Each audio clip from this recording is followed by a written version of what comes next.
What's up, guys? It's Zach Spross here with Photography by Spross. I'm here to show you guys a video about what I do to replace a sky, the free way, and in my opinion, the easy way. There are multiple other ways to do it, but this is one option for you. We're going to use the Select and Mask tool. This can be used for portraits. This can be used for anything. It doesn't have to be real estate photography specifically, but definitely works great to remove the background, the sky. So for adding a new sky, this is the way to do it. Today, just a little bit of background about everything. This is my first video regarding real estate photography. Got a couple questions on the photography page that I'm a part of on Facebook about replacing a sky, cheap, easy, free if we can. So this is the free way. As long as you have Photoshop, then you're going to be able to do this. Now, the Select and Mask tool did used to be called Refine Edge tool. So if you have an older version of Photoshop, it is called the Refine Edge tool. So that is important. All right, behind the scenes. Right now, I'm in Colorado on vacation. Like I said, saw a couple comments regarding sky swaps. Figured I'd make a video. I figured out how to do it. The way I'm recording my screen is through QuickTime. This is a Mac that I'm using, obviously. You might be able to see the Apple sign on the other side. I'm recording. I'm charging my phone, but with an Anchor. But I am recording using the Voice Memos app within the iPhone. It's a free app. This is how I record everything. I'm about 5 feet away from my camera. So this will produce better audio. And Premiere, which is an Adobe software, will combine the two, and the audio from my camera and audio from my phone and make the best. It kind of takes the peaks of both and makes the best file for you. Like I said, screen recording through QuickTime. The camera is a Sony A7 Mark II, shooting with a 50mm lens at 1.8. All right, so this is my fourth video of this. I keep messing this up. I literally just made a 45-minute video and forgot to hit record. So that was wonderful. But we're gonna look at this and see what we can do. So Enfuse, just so everyone knows, and I'm gonna start getting this going. So Enfuse is an HDR software program, like I said, that you can get within Lightroom. And you guys will go ahead and get into Lightroom. So this is the screen. Let's see. So plugin extras. This is where Lightroom Enfuse lives. You can throw in 30 brackets if you wanted, but I usually do 5 shots, 2 stops apart, and that produces the best results for me. So we're not going to actually use any of this today, but I do use the basic standard Enfuse settings that it comes with. Enfuse is purchased. It is not free, so the sky swap is free. Enfuse is not free. There's a free Enfuse version if you want to go that route, but it does limit your file size to, I don't know what it is. It limits it. So I paid for it. It's a donation of maybe, I don't know, $5 to the team that built it. So definitely worth it. And you get it forever with all the updates. So what else could you ask for? You know, I'm a pretty easy person. Okay, so let's take a look here. So we got my, this is my photo that we're gonna edit. I just did this one just a second ago, and I also just did this one. So we're gonna do them both again and see if I can get better results. I'm going to talk about this for a second. I do always make around 5 folders for each project that I have. So this project specifically is 400 Castle. This is just one of the addresses. I think this is the address. Yep, so 400 Castle. And then we've got 5 folders that I make. So all the files are contained within the master file, but we do have my stacks. So the way I accumulated my stacks on this one was in the library module.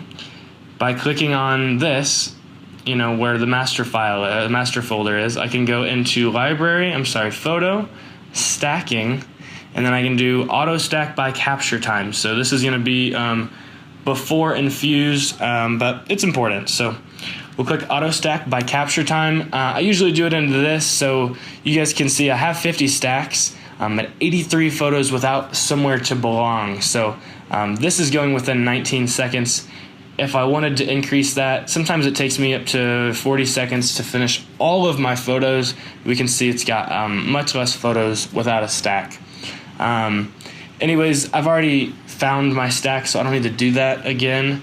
I do usually refine them. So once I've stacked everything and put it in this folder, upon import, I run a preset that's called, I named it Pre-Enfuse Every Photo. So every photo should get this. So when I'm looking, we'll go into the Develop module, and when I look at this, every photo is going to have this basic thing on it. So we don't touch any of this stuff. This is all specifics. Sharpening is at 25 always. And then just these two are checked. So that is chromatic aberrations. We don't want that. And I always want to set my lens. I do this for anything I import because why would I want distortion from a lens? Doesn't make much sense. So this is my basic import preset, and so I would just run that on every photo, which I already have. This would be the point where I would infuse those photos, and literally, if I highlight all of the photos, I can just shift and drag, find all the photos. If I did this, plug in extras, and then we're going to blend the exposures using Lightroom Infuse.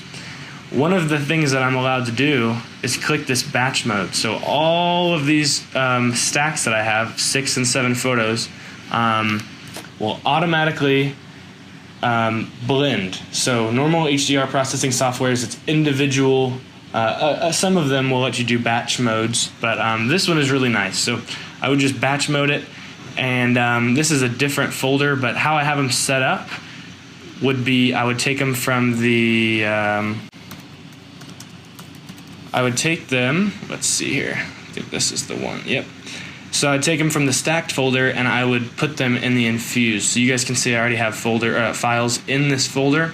They're all TIFFs for the most part, except for some outdoor shots. All right, so TIFF is the way that it, so I would select this, so it's gonna output in my Infuse folder, which will keep them all separate. So you guys can see I have 7 photos in there under this one. I do keep my flash separate if I'm in the photo, so I don't consider it a flash shot unless I'm in the photo. If I were to merge them, obviously, there would be a ghost with a flash in there. I don't want that. So I do take the flash photos out and hand paint them in Photoshop. So anyways, we would go ahead and do that. This, I'm not going to do any of this. So once it ran all of that, it would infuse all of the images, and we would end up with something, with some images like this. So here's our images, and let's just say we infused both of these. Now this one I probably shouldn't have infused because of the trees like this. Let's see what the base stacked photo looks like even. Alright, I think that this is it. Yes, so we'll use this one because that looks better in my opinion. We'll go to the develop mode, and we're just going to do it like I just got the photo. So this is directly out of Infuse, let's just say. I am going to go ahead and, it's hard for me to do anything with a photo that looks like this.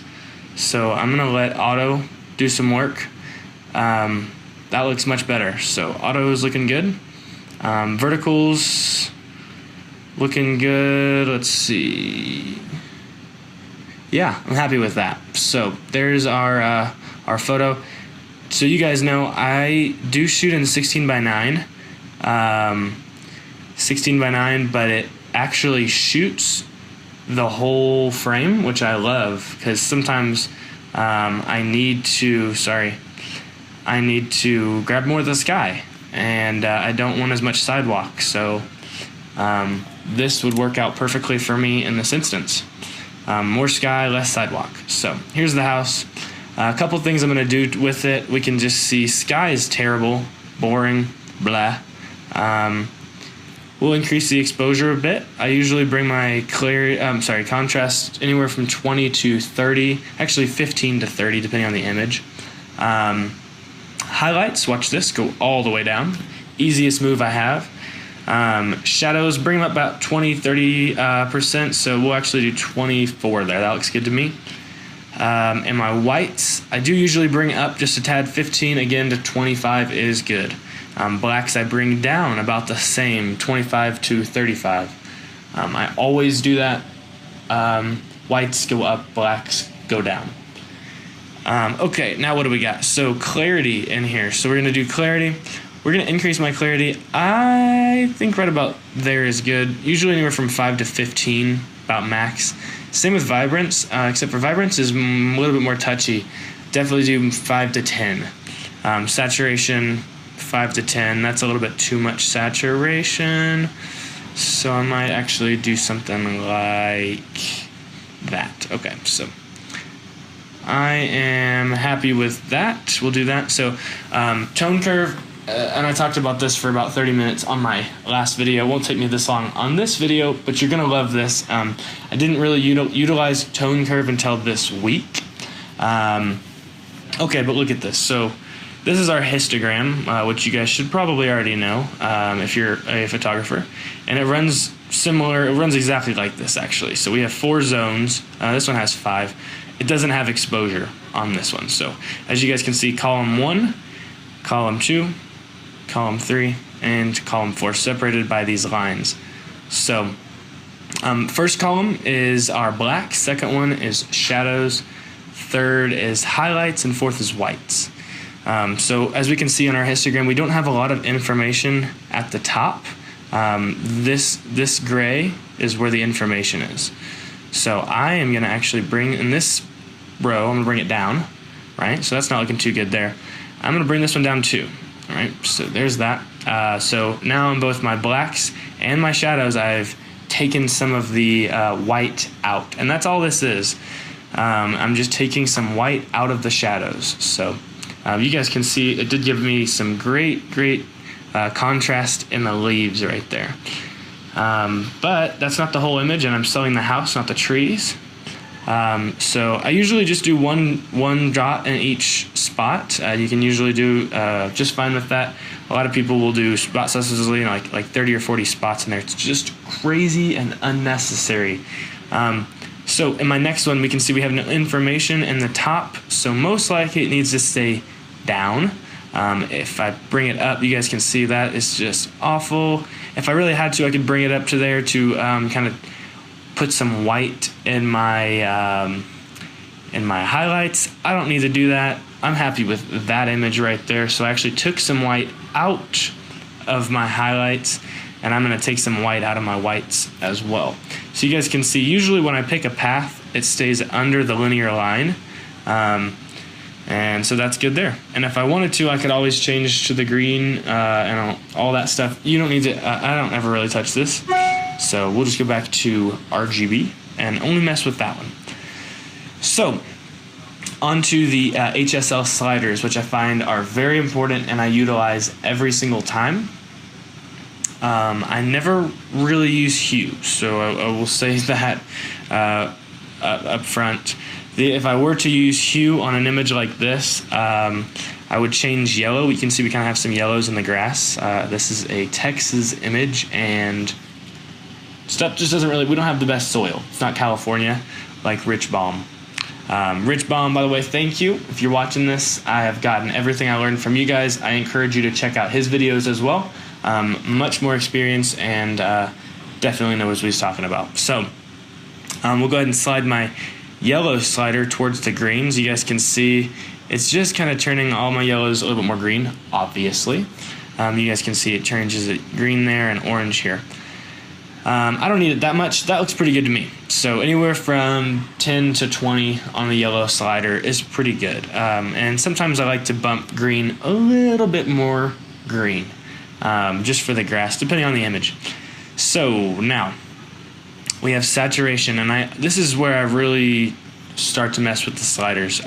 In this image, we can see we have a gray sky. Well, that's just terrible. If I increase saturation, does it do anything? It doesn't do a thing, but you can see in my windows right here, it definitely does something to the windows. So I'm gonna put it down about -5. That's looking good there. My greens are going to come up some, just to darken in some of this. My yellows I'm going to pull back. That looks good.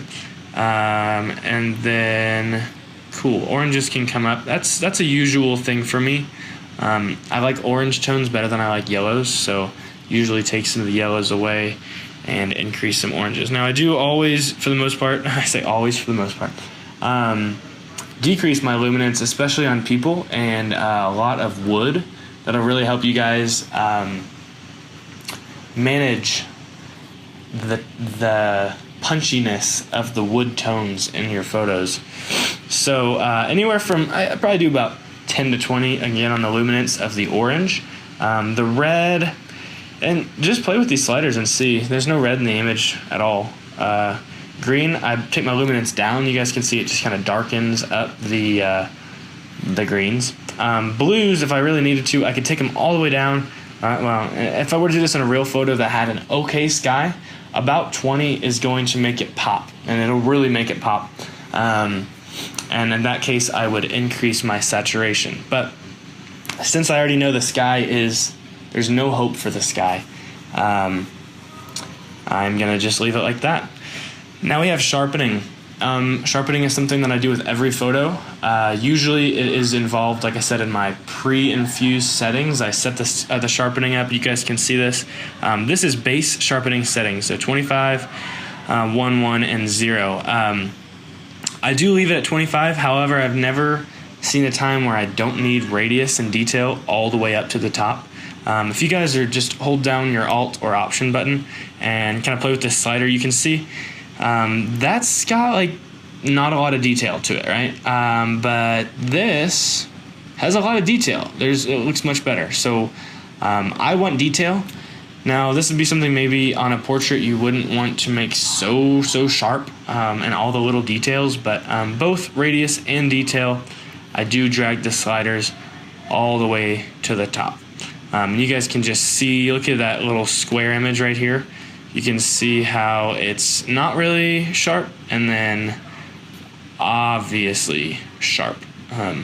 So we'll do that, and then masking is where really like it matters. Like you can do this stuff all day, but it doesn't do anything until you mask it. So again, holding down Alt or Option, that's for all three, and just drag this, and I think that looks pretty good. So I can see most of the image in here, and you know, I wouldn't want to do like this because it's not just sharpening more of the sky, and I wouldn't want to do this because it's only sharpening the outline.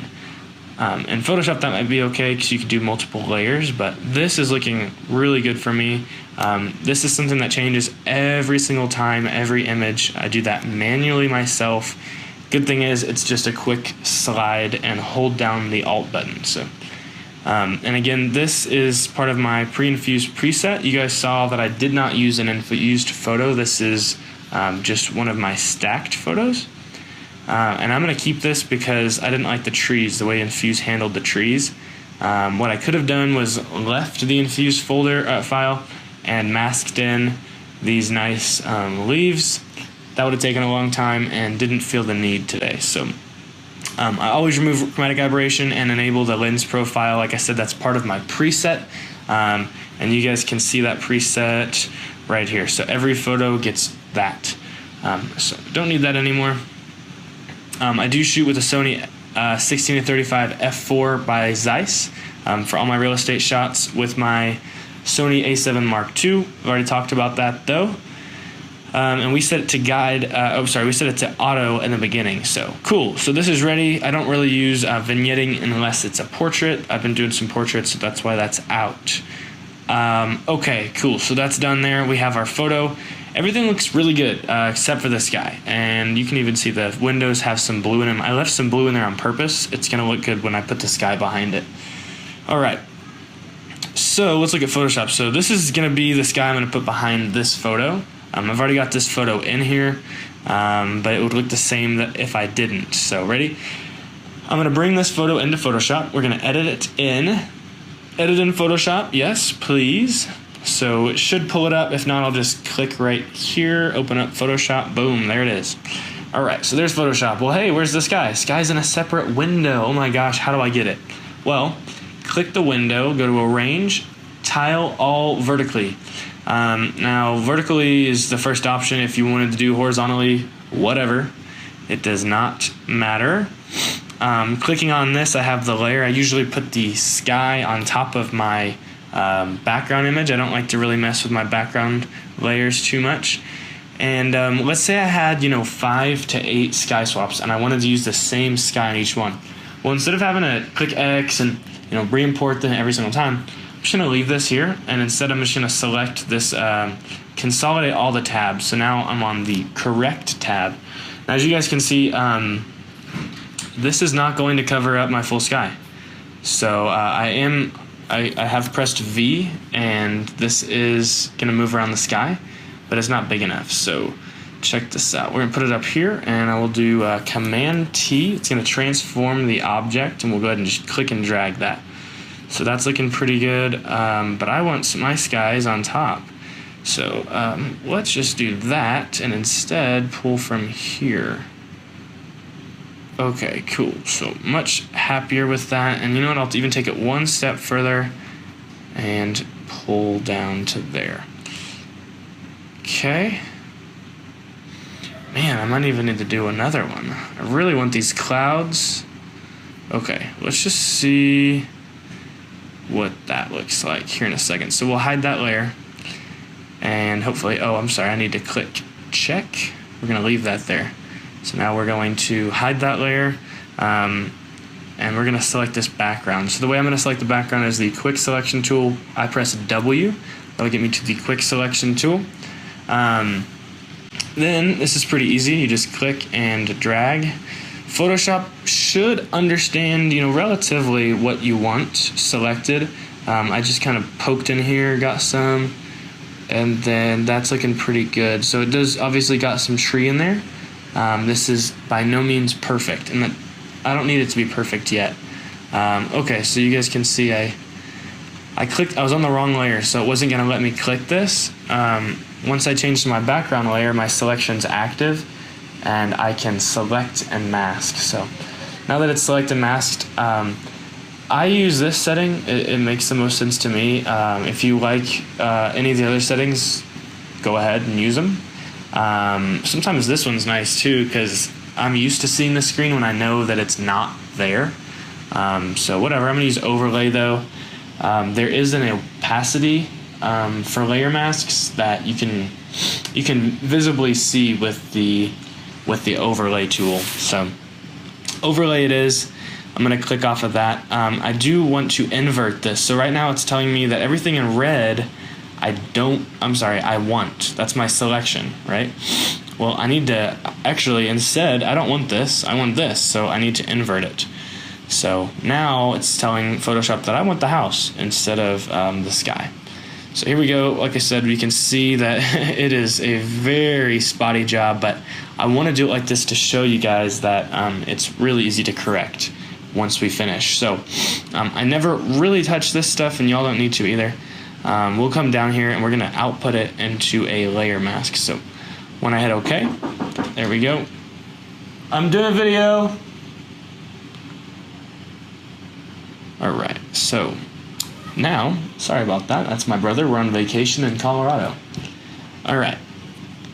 So we've got our layer mask right here, and my sky is on top. So we're gonna drag the sky below it.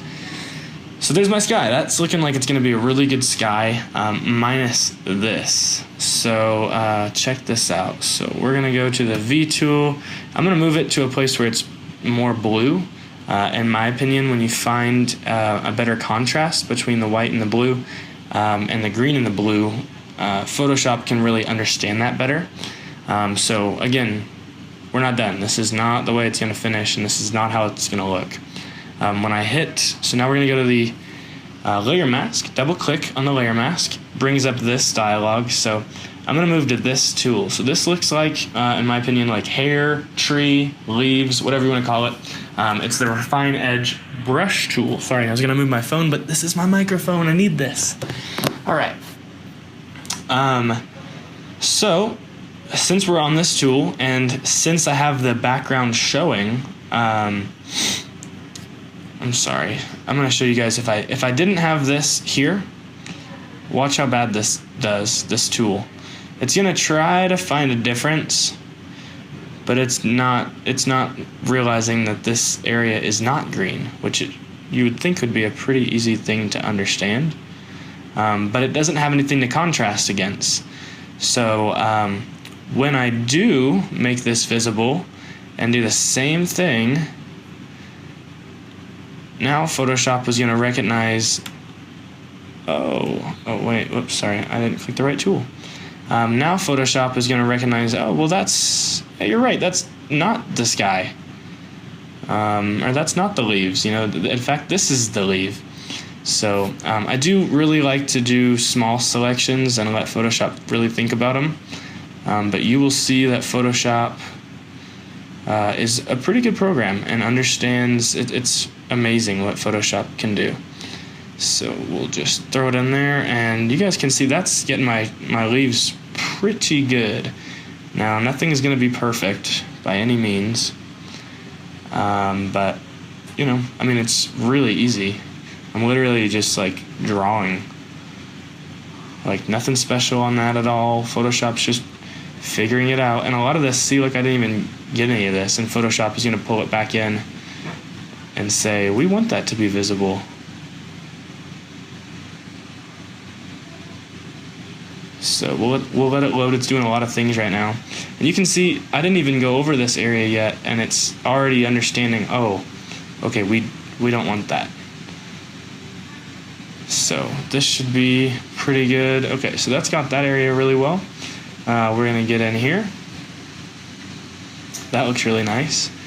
We still have some white in the trees, so we're gonna make this look really perfect. Beautiful. Beautiful. And again, guys, you need to have this contrast of that blue background in order for Photoshop to really understand what you want. Oh, nice. It's looking really good. So we'll just get down in here. Now I will say sometimes Photoshop has a tough time. You guys can kind of just see what it did on these gutters because they're white. So only thing we might need to do there, holding down Option and Alt, I'm gonna drag to the left and make my brush smaller. And I'm gonna add to my selection. This is just the brush tool, so there's actually no thinking involved for Photoshop. It just brushes. So there is thinking involved for Photoshop on this, and it will use a lot of your RAM, so make sure that you've selected to allow Photoshop to use as much RAM as it wants. Let's look at that real quick, because I do think it's important for y'all to know how to do that. Well, we'll do that in a second. Alright, while I'm in this mask, we'll finish this up. Okay. And I mean, you can do it as perfect or as not perfect as you want. If you don't do it perfectly, I'm going to judge you. So do it perfectly. Alright, cool. And that's looking really good.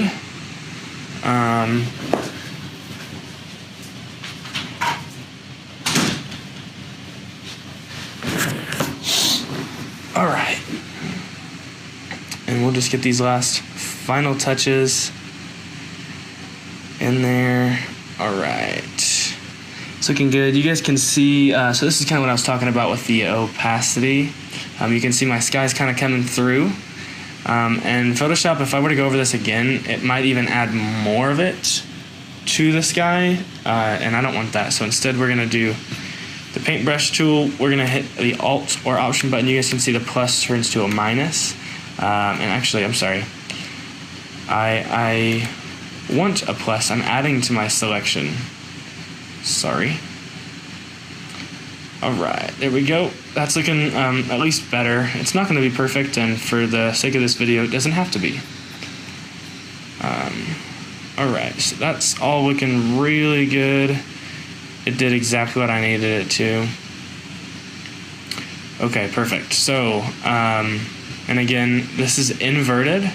So you want your selection to either be white. In the case of this, white is visible, black is invisible, or red, which is visible and, you know, nothing. If I didn't have that layer showing, it would show us this in the select and mask. So so either red or nothing. So that easy. There's that, and then we'll just add the sky back in. Now all I'm gonna do is move it to where I like it. I've pressed V, so I'm on the move tool. I'm on my layer with the sky, so I'm gonna go ahead and move this, and we're gonna pull it all the way up. It's a big photo. You saw me expand it. It was smaller than this photo at first. Okay, so there's my edges, and we'll just bring it right about there. I'm really happy with that sky. Now let's say that's too much for you, and you're like, wow, Zach, you like a sky like that? Well, I do. That's not terrible. And we can see, look at how, and again, guys, this isn't gonna be perfect either. It is just, you know, something, just a tool. But this is exactly what Seamless uses and exactly what PPA Sky Swap uses, so they're all gonna look the same. So here we go. Let's say, okay, this is what I wanted. Okay, so like I said, sorry, my memory is awful.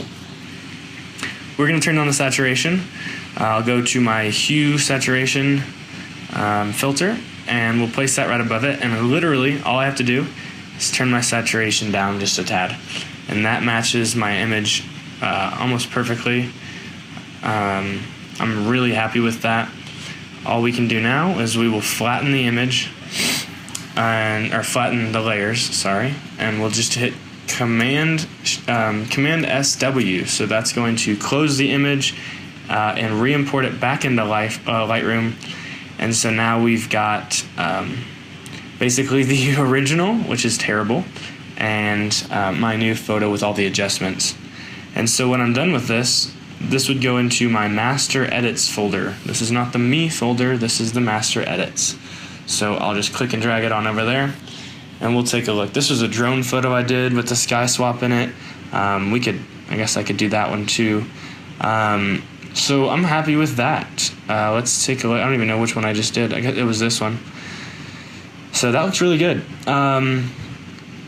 Trying to think, I think that's pretty much all you guys need to know. I just wanted to go over my Enfuse